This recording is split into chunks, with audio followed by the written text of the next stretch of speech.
नमस्कार, मैं लाल सिंह वर्मा आवाज न्यूज में आपका स्वागत करता हूं। हमारे साथ जुड़ चुके हैं विवेक सिंह जी, राजनीतिक विश्लेषक। अब की इनसे हम जानेंगे कि 2024 में कौन सी पार्टी को कितनी सीटें मिलेंगी। हाँ सर, सबसे पहले हम दिल्ली से स्टार्ट करते हैं। सर, दिल्ली में बीजेपी के लिए और कांग्रेस के लिए और इसी के बीच में आप पार्टी के भी कैंडिडेट जुड़े हुए हैं, तो सर किसके लिए अच्छी सीटें मिलने की उम्मीद है सर?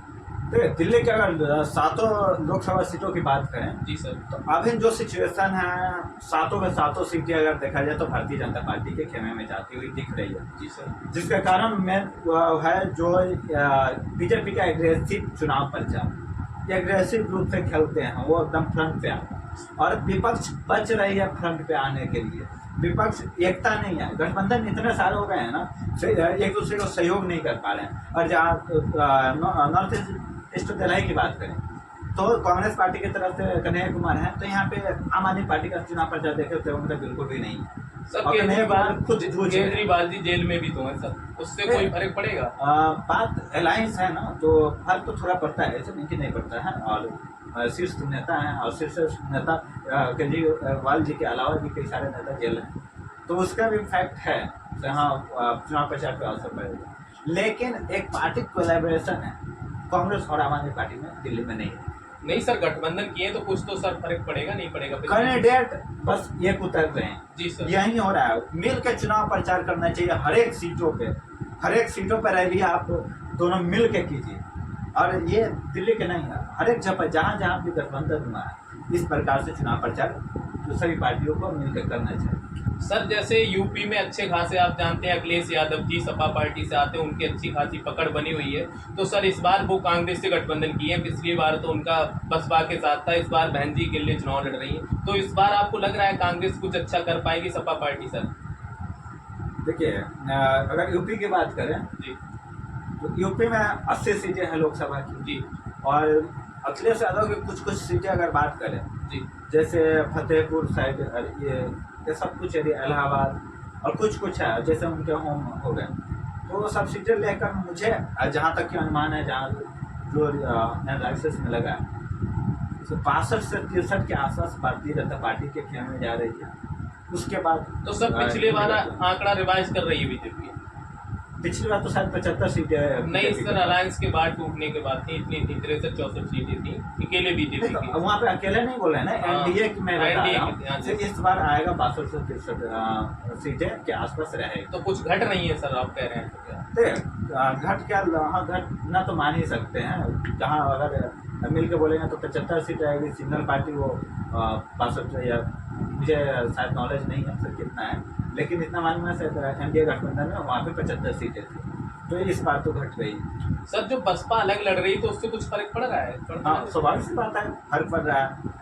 और बसपा का अपना वोट बैंक है, बसपा की अपने ही कार्यकर्ता है, और इससे कहीं ना कहीं भारतीय जनता पार्टी को फायदा होगा से बसपा जब अकेले रहते हैं।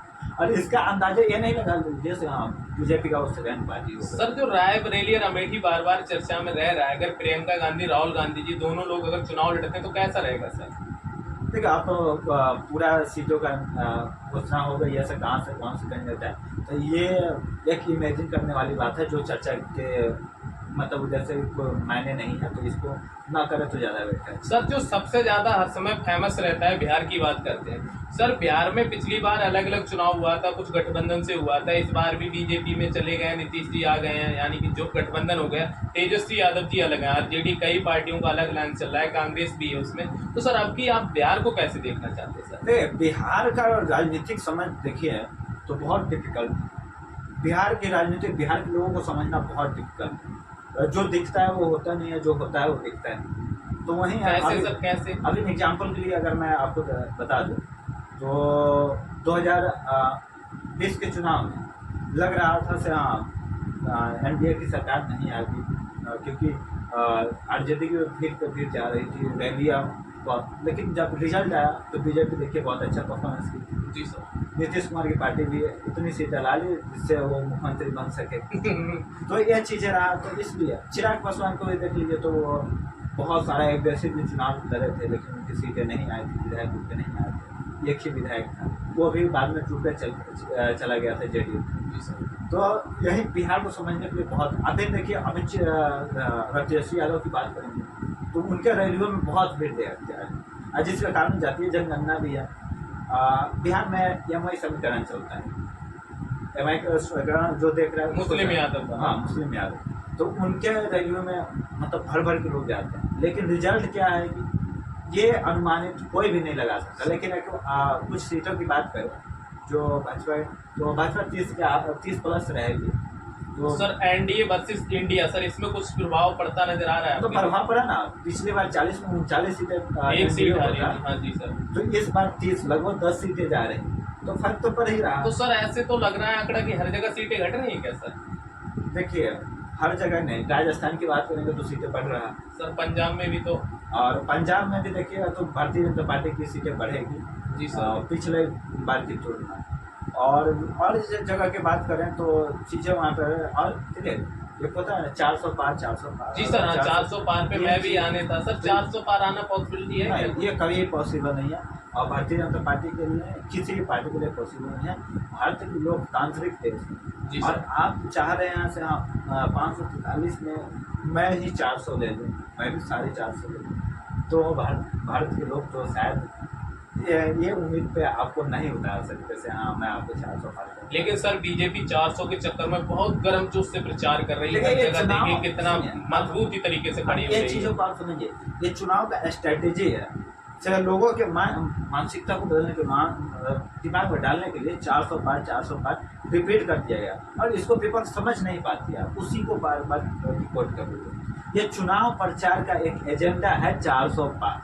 हमारा आपसे लास्ट क्वेश्चन है कि अब की बार बीजेपी और एनडीए या इंडिया गठबंधन के लिए कितनी सीटें आने की सर पॉसिबिलिटी है? कुछ कांग्रेस बढ़ात करेगी अपनी, या सर उतने पे ही रहेगी? सर बताएंगे इसके बारे में। देखिए, अलायंस है तो बढ़ेगी, लेकिन सरकार बीजेपी की आ रही है, जो एनालिसिस किया गया उस हिसाब से समथिंग अगर रिपोर्ट करें तो कुछ टारगेट 315-16 मतलब इस आसपास में भारतीय जनता पार्टी सरकार बनाए।